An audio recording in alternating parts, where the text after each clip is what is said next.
If you're on the hunt for a mattress and you just don't know where to start, this video is for you. Hey everyone, I'm Sue from Sleep Advisor, and I've put together a handy-dandy mattress buying guide for you. We'll go over firmness, feel, mattress type, and a lot more.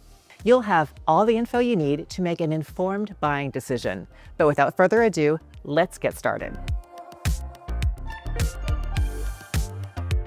The first thing you're going to want to think about is mattress type.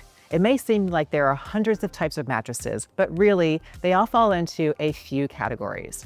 We'll start with the old school mattress, traditional Innerspring. Innerspring mattresses have been around for a long time, and they are known for containing coils in their support layers. Most modern Innerspring mattresses feature some sort of pillow top on top and possibly a bit of foam as well.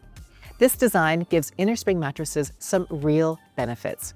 First off, Innerspring mattresses are known for being supportive and can often be a good fit for larger sleepers. The coils also make them more breathable than some other types of mattresses, so hot sleepers often fare well on Innerspring mattresses. And they're known for being bouncy, and this makes it very easy to move around and change positions. At the same time, they do have their drawbacks. For example, they sometimes aren't as pressure relieving as some types of mattresses, especially when compared to memory foam. And the bouncy feel of Innerspring mattresses really isn't for everyone. It's a personal preference thing, but you're not going to get that slow sinking feel you get with memory foam. But speaking of memory foam, that is the next major type of mattress you're going to come across when you're shopping. Memory foam is super popular right now, and it is known for its slow-moving feel. When you lie down on memory foam, you slowly sink in as it conforms to the curves of your body. Memory foam is great because it offers fantastic pressure relief for side sleepers and good contouring for back sleepers. It is also good for people who deal with joint pain issues. You don't get as much pushback from memory foam, and it can relieve pressure buildup around the joints. But memory foam is sometimes known for trapping body heat, which can make you feel hot during the night. It also sometimes lacks in support and can make it more difficult to move around and change positions at night. Then we've got latex mattresses. These are a good fit if you're looking for something more natural. Latex mattresses usually feature some sort of latex foam in their comfort layer. Latex, especially those made from natural materials, is known for being eco-friendly, bouncy, and durable. It is also known for being more breathable than memory foam. However, latex often isn't as pressure relieving as memory foam. Also, if you prefer to sink further into your mattress, that's not what you usually get with latex. Lying on latex, it's going to feel more like you're lying on top of the mattress rather than sinking into it. And latex mattresses, especially those with natural latex, can be pricier than some memory foam and Innerspring mattresses. Next up, you've got hybrid mattresses. As the name suggests, these are a mix of styles. Usually, you'll find coils in the support layer and then some sort of thicker foam on top. This could be memory foam, latex, or some sort of polyfoam. But hybrid mattresses give you the best of both worlds, the support of coils and the comfort of foam. They often offer a balance of comfort and support, which can be especially nice for back sleepers. Hybrids are also great for larger people who still need support but also want foam feel on top. And they're a great way to get a foam mattress feel on top while still getting some breathability from the coils. So those are the main types of mattresses you'll come across when shopping. Still, there are other types, such as air mattresses, smart mattresses, and even hammocks. For more info on those types, make sure to check out our YouTube page. Okay, so we've talked about mattress type. Now let's talk about mattress size. There are quite a few sizes to choose from, so let's go through them one by one. First, we've got the twin size mattress. After crib mattresses, these are pretty much the smallest mattress size you're going to come across. They are around 39 by 75 inches or 99 by 190 centimeters. These are narrower mattresses that still have some good length to them. They're usually a good match for children, teens, and smaller adults. They're also great if you are super limited on space. But twin size mattresses aren't usually the best for larger adults, taller adults, or couples. Moving on, there's the Twin XL mattress. This is going to be the same width as the twin mattress, but it will be 5 or 6 inches longer. Specifically, that's 39 inches by 80 inches or around 99 by 203 centimeters. This makes Twin XL mattresses great for teens, taller adults, and those who have a narrower bedroom but still want some good length. They're still going to be too narrow for most couples, however. Next up, the full-size mattress is going to be wider than a twin, but just the same length. So that's 54 inches by 75 inches or around 137 by 190 centimeters. Full-size mattresses are a good fit for single people who are average size, smaller couples, and those who are still a bit limited on space. Larger adults and couples will probably find a full size to be too small. Then you've got the queen mattress, the most popular size. This is because queens work for a variety of people. They're 60 inches by 80 inches or around 152 by 203 centimeters.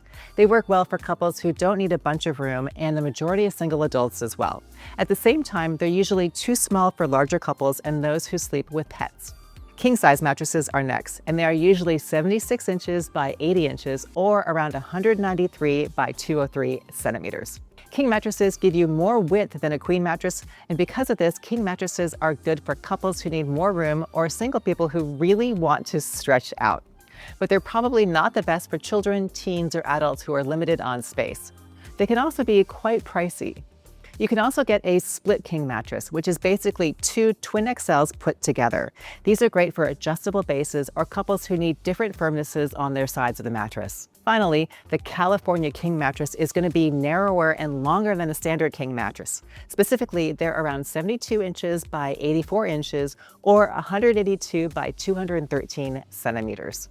California king mattresses work well for couples who have narrower bedrooms, taller couples, and taller individuals, but shorter couples, teens, and children might want to look elsewhere.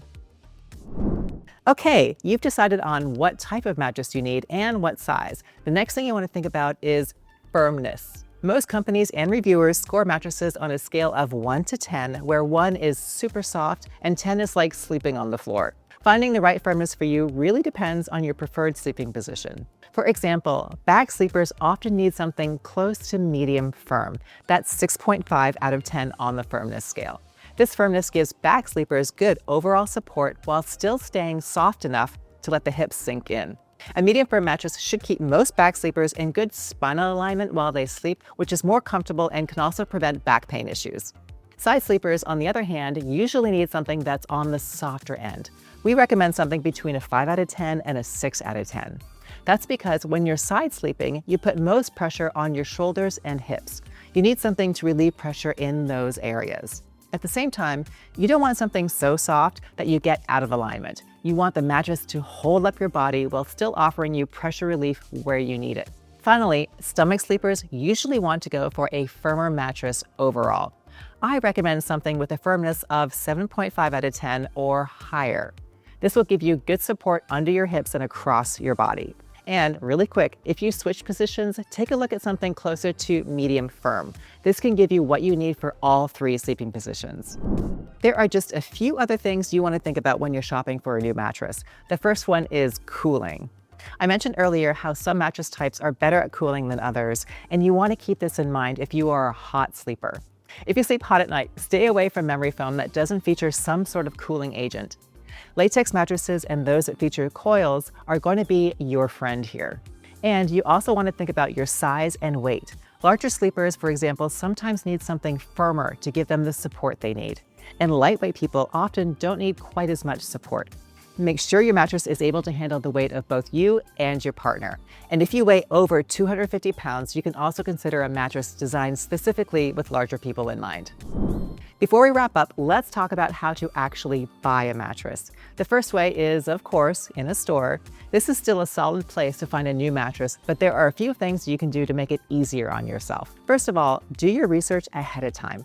Salespeople can be helpful, but they can also be pushy. Make sure you know what you're looking for before you head into the store. Also, be ready to negotiate. This is one of the benefits of buying in-store. If you haggle, you can get some extra accessories thrown in and even work to get a lower price. Just make sure to try out the mattress for a good amount of time. You want to make sure it's actually going to work for you and your sleeping position. And get the fine print and warranty info before you buy. Of course, you can always buy online too. That's mostly what we talk about on our channel. But if you do want to buy online, there are a few things to keep in mind. First off, do your research, which is what you're doing right now. Also, make sure you're getting the best deal possible. That may mean waiting until a holiday period like Labor Day or Black Friday.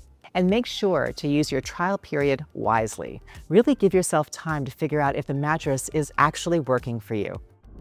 Well, That's about it for our mattress buying guide. I've left links and any deals down below if you want to check them out. And if you found this helpful, go ahead and like this video and subscribe to our channel. It always helps. For more content like this, visit sleepadvisor.org. Until then, sleep well. Talk soon.